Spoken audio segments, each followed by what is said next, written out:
বানর অনেকজনই দেখতে আসছে বিভিন্ন জায়গা থেকে। এই রামসাগরে জাতীয় যে উদ্যান রয়েছে, এটা হয়তো বা যদিও বা দেখতে পাচ্ছি না, তো ওই সাইডে, এই সাইডে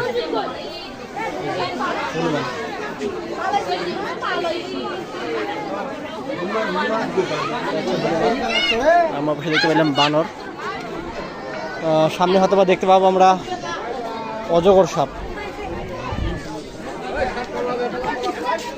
এই যে অজগর সাপ,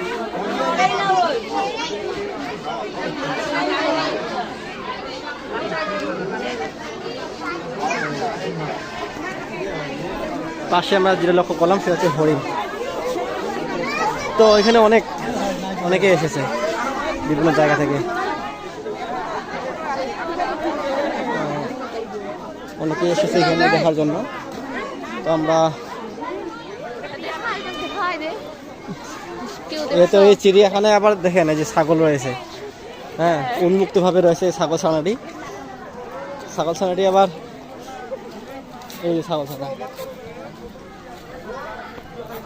তো আমরা দেখতে পাইলাম 3 প্রজাতির জীবজন্তু, একটা হচ্ছে হরিণ, অজগর, হনুমান আর হচ্ছে বানর। তো আমরা এই মুহূর্তে চিড়িয়াখানা থেকে বের হব। সামনে দেখতে পাচ্ছি প্রশাসনিক ভবন, রামসাগর বিশ্রামাগার এবং বিভিন্ন ফলমূলের দোকান রয়েছে।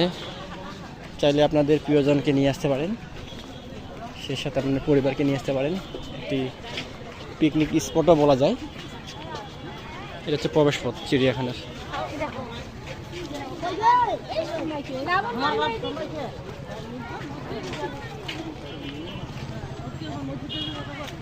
রামসাগর বন বিশ্রামাগার, ফরেস্টে যাইতে যারা আছেন হয়তো বা তাদের জন্য এটা উন্মুক্ত নয়, পাবলিকের জন্য। সামনে দেখতে পাচ্ছি এই যে আমরা আছি পুকুরের পশ্চিম পাশে।